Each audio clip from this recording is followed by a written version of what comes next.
راکعت عالم صلی اللہ علیہ وآلہ وسلم نے ارشاد فرمایا لا تصوم المرأة وبالها شاہد الا بإذنہ۔ آقا علیہ السلام نے ارشاد فرمایا کہ کوئی عورت نفلی روزے نہ رکھے سوائے اس دے کہ اپنے شوہر دے کو اجازت لے لے۔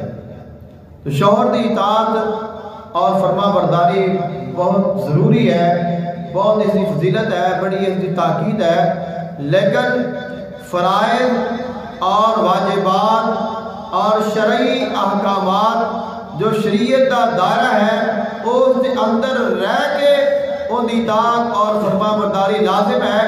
اگر کوئی شوہر ایسا مطالبہ کرتا ہے جو غیر شرعی ہے، جس کی شرعی اجازت نہیں ہے، تو اس کی پھر اطاعت کرنا اور اس کی فرما برداری کرنا عورت کے واسطے لازمی نہیں رہتا۔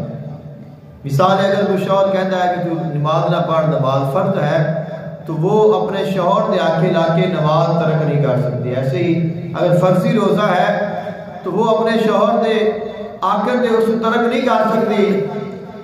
ایسے ہی کوئی اور شریعت کی خلاف ورزی ہے تو وہ نہیں کر سکتی۔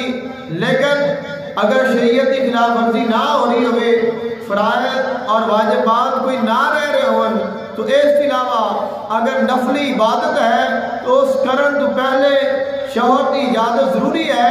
ممکن ہے کہ وہ عبادت میں مشغول ہوئے اور شوہر کو اس کے نال کی خواہش ہوئے اور وہ اس محروم رہ جائے۔ آقا علیہ السلام نے فرمایا اگر عورت نے نفلی روزہ رکھنا ہے تو اپنے شوہر سے کوئی اجازت حاصل کرے اور پھر روزہ رکھے۔